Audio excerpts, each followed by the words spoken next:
Welcome everybody to this Sunday morning service here at Salt and Light Christian Church.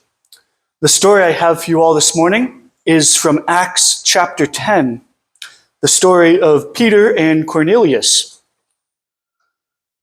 And so Cornelius was a Roman centurion. He had authority in the Roman Empire, being a citizen and a higher ranking member in the military. However, he was also not a Jewish person, but a practicing member of Judaism. He had a great love for the people of Israel, and in return, they showed him the one true God and showed him how to worship him properly, and he did so. And so, one day, while Cornelius was in prayer, the Lord sent him a vision of an angel telling him to send messengers and invite Peter to come to his house. And of course, the angel told him where Peter was to send the messengers to. And so Cornelius, without delay, immediately did so, and he sent these messengers to go find Peter and to invite him and bring him back to Cornelius's house, because the angel told Cornelius that Peter had a message for him and his family. And so the messengers left and they went to go find Peter. And while this was happening, Peter was staying with some friends not too far away, as it so happened. And Peter, at this time, was on the roof of the house in prayer as well. However, with Peter, the Lord brought a great sleep upon him. And in his dreams, God gave Peter a vision of a sheet coming down from the heavens to the earth. And as it came down, the sheet unfurled and opened. And inside of it were all sorts of animals of every kind, and reptiles and birds.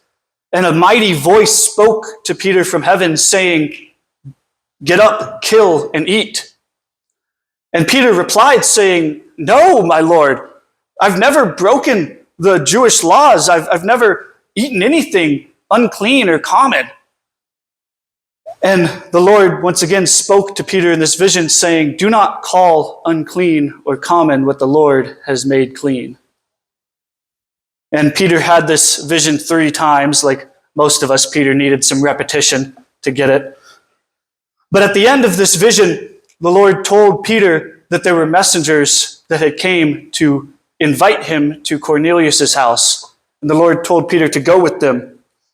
And so Peter awoke and he went downstairs, and exactly at that time, the messengers from Cornelius had shown up and told Peter what they were there for.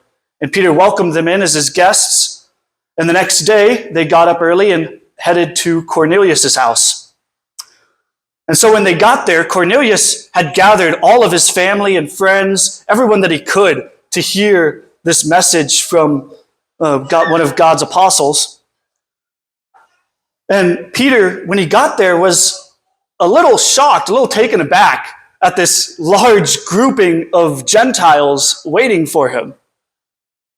However, Peter, albeit maybe a little reluctantly, went in anyway.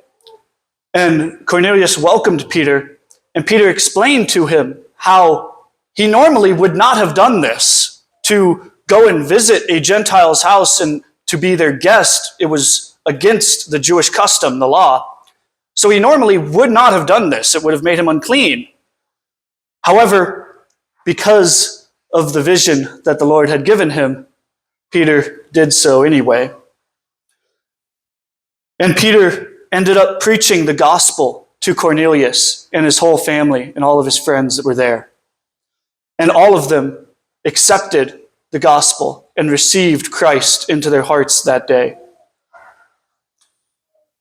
We see from this story not only an awesome example of God saving Gentiles, us, people that by all accounts have no right to be saved.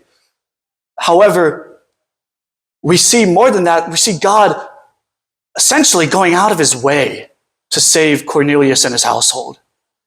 God used visions to show Cornelius and Peter this moment and to lead them to this moment for that whole crowd to come to him and to hear the gospel message. God still does that today. He's still preaching the gospel message through his people to the lost. And so I would encourage you to be his mouthpiece and to spread the gospel in your life. So thank you. Let's bring the music up.